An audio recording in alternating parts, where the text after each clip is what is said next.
Olá, eu sou Sheila Sodré e você está assistindo a um programa Café com Direito, um programa que investe em conhecimento jurídico.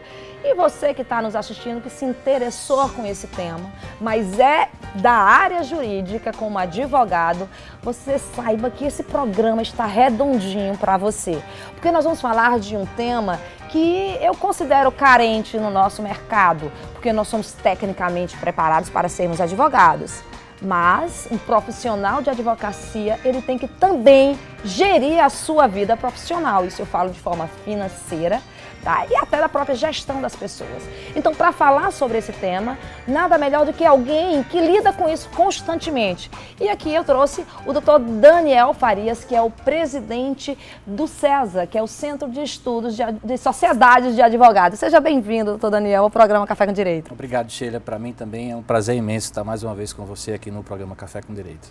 Olha, eu vou botar você hoje numa berlinda, porque nós vamos falar de dois temas que eles são carentes, né? E que a gente tem que estar constantemente lembrando ao profissional, o advogado profissional, de que ele tem que se dedicar e às vezes ter que pensar numa área que ele não foi preparado para isso. E uma delas é exatamente essa questão financeira, a gestão financeira do escritório, né? Como é que você acredita que está isso aí? Porque a gente pensa não só nos advogados que já se organizaram, já montaram a sua CNPJ realmente, como aqueles advogados que estão se organizando para isso. Como é que eles estão? Como é que eles enxergam realmente essa parte, né, financeira do seu trabalho? Nós temos aqui na Paraíba, isso dados de 2015, quase 500 sociedades de advogados registradas. Então, no universo de 500 sociedades de advogados, mais de 70% são sociedades compostas por apenas 2 sócios. Então, você vê que o perfil das sociedades de advogados do estado da Paraíba ainda é aquela sociedade composta só por 2 sócios e não tem um investimento em tecnologia, um investimento em pessoas capacitadas para gerir o financeiro de forma profissional. Esse é um desafio realmente no nosso estado da Paraíba, porque se você for observar, do universo de quase 500 sociedades de advogados, dados de 2015, hoje a gente deve ter mais de 600 sociedades, menos de 3% tem em seus quadros profissionais capacitados para gerir o financeiro de forma profissional. Então é um desafio que o CESA tem abraçado aqui no nosso estado, promovendo ambientes de discussões, treinamentos, para poder qualificar as sociedades de advogados, para despertar para essa necessidade, porque um empreendimento ele só pode ter sucesso se ele ter uma gestão profissional, principalmente do seu financeiro. Aí eu lhe pergunto, qual é a barreira, afinal, até porque a gente vê que é uma profissão, apesar de todas as dificuldades que às vezes a gente vê os colegas, todo mundo reclamando da morosidade, né, de vários empecilhos que a gente tem para exercer realmente o nosso mistério. O que então, e financeiramente eu considero que a gente realmente recebe honorários, né, até digno do nosso trabalho, então por que a gente não consegue, eu diria, direcionar um percentual ou um valor para investir nessa profissionalização, delegar essa função? Por que a gente não consegue afastar dessa função e delegar para um profissional? A primeira barreira é, sem dúvida, a cultural. Não tenha dúvida. O escritório, quando ele inicia suas atividades, ele não pensa em investir nas suas áreas meio, administrativa, recursos humanos, tecnologia da informação e o seu financeiro. Então acaba que um dos sócios, ele tem que absorver, advogar e ainda exercer o financeiro do escritório.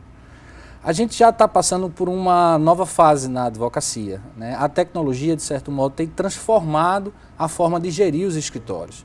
Então, nos anos 90, a gente ainda tinha um apego cultural muito grande de centralizar na pessoa da secretária todas essas funções administrativas, essas funções meio e não fim. O advogado, hoje moderno, a advocacia moderna, ele tem que ter o foco no cliente, na prestação do serviço fim. Ele tem que estar fazendo sustentação oral, ele tem que estar em audiências, ele tem que estar fazendo prazos, atendendo clientes, fazendo a parte de fidelização. Então, assim, hoje, a advocacia moderna, é necessário se ter primeiro um investimento em tecnologia. Nós temos hoje sistemas automatizados que faz todo o processo necessário de um financeiro do escritório.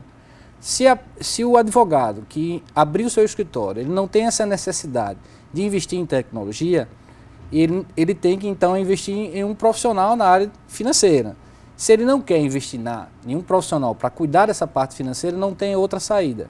O próprio advogado vai ter que acumular funções de advogar e gerir seu financeiro. E aí onde está o problema?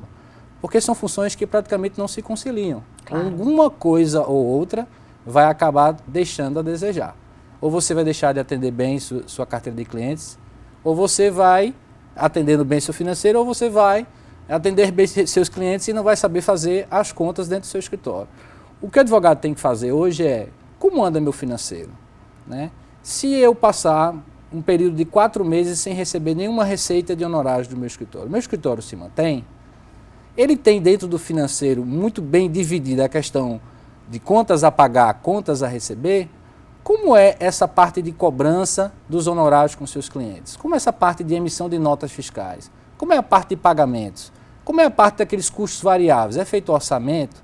Então você veja a complexidade que é as informações que necessitam de um financeiro para um advogado sozinho administrar sem ser através de um investimento em tecnologia ou através de um profissional. Essa é a dificuldade é mais cultural. Olha bem, eu vou confessar a vocês, eu participei de um desses eventos do César e saí de lá dizendo assim, olha, eu preciso aumentar essa questão desse conhecimento para todos os advogados, porque não é um tipo de conhecimento que fica ali restrito à sociedade dos advogados, mas para gente que quer se profissionalizar, quem advoga quer manter o nome, né? Como diz, você quer ter o seu nome muito tempo na história de advocacia, você tem que se organizar, de pequeno. E aí nós tivemos um grande avanço, que foi o Simples Nacional. Como isso impactou, né? Como é que o César vê o Simples Nacional na advocacia?